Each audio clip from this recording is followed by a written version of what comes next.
नमस्कार दोस्तों, मैं हूँ रजनी वर्मा। आपका स्वागत करती हूँ आपके अपने YouTube channel life motivation Hindi story में। एक बार भूलोक ने त्रिदेव का आह्वान किया। त्रिदेव ने देखा भूलोक गाय का रूप धारण करके उनकी तरफ आ रही हैं। उनकी आंखों में आंसू हैं, आंखें लाल हो चुकी हैं।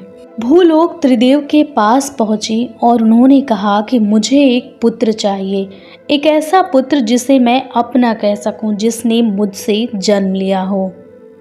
तब भगवान विष्णु ने कहा कि हमने तुम्हें बहुत सी संतानें दी हैं, पुत्र ही नहीं पुत्रियां भी, पुरुष और महिलाएं, पशु पक्षी, पेड़ पौधे, जीवन के समस्त रूप को जो तुम्हारी गोद में स्थान पाते हैं वे सभी तो तुम्हारी संतान हैं। तब भूलोक ने कहा, वे मेरी संतान हैं और वे मुझे अपनी माँ कहते हैं। मैंने उन्हें भूमि पर स्थान दिया है और वे मेरी नदियों का जल पीते हैं। मैं अपने फलों से उनका पोषण और फूलों से श्रृंगार करती हूँ, लेकिन मुझे अपना एक पुत्र चाहिए जिसने मुझसे जन्म लिया हो, जिसे मैं अपना कह सकूँ। ये सब कहते हुए उनके आँखों से आंसू छलक उठे। भगवान शिव ने उन्हें स्नेह से सहलाया।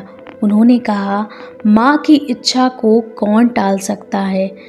त्रिदेव ने अपनी हथेलियाँ ऊपर की और उन्होंने कहा, तुम्हारी मनोकामना पूर्ण हो और जिस तरह तुम उसे जीवन प्रदान करोगी उसी तरह केवल तुम ही उसे मृत्यु दे सकोगी।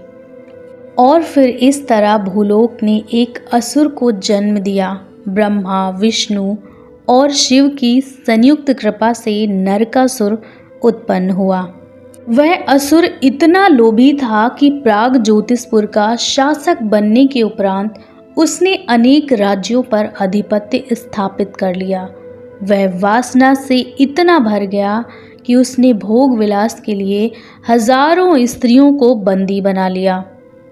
नरकासुर ने देवलोक पर आक्रमण कर दिया। देवताओं ने उसका सामना किया किंतु वह बुरी तरह परास्त हो गए। इंद्र मदद के लिए ब्रह्मा जी के पास पहुँचे और उन्होंने कहा कि मेरी माँ लहूलुहान है और मैं भी नरकासुर का सामना कैसे करूं। ब्रह्मा जी ने इंद्रदेव को सुझाव दिया कि आप द्वारवती जाओ श्री कृष्ण के पास। तब इंद्रदेव श्री कृष्ण के पास द्वारवती गए। उन्होंने सारी बातें श्री कृष्ण को बताई। ये सब बातें सुनकर श्री कृष्ण की भुजाएं प्रकट हो गईं। उनका सारंग धनुष और सुदर्शन चक्र भी आ गया। कृष्ण को दिव्य योद्धा के रूप में देखकर इंद्र ने उन्हें प्रणाम किया। श्री कृष्ण ने कहा कि मैं अवश्य युद्ध करूंगा, क्योंकि उसने 2 माताओं का अपमान किया है।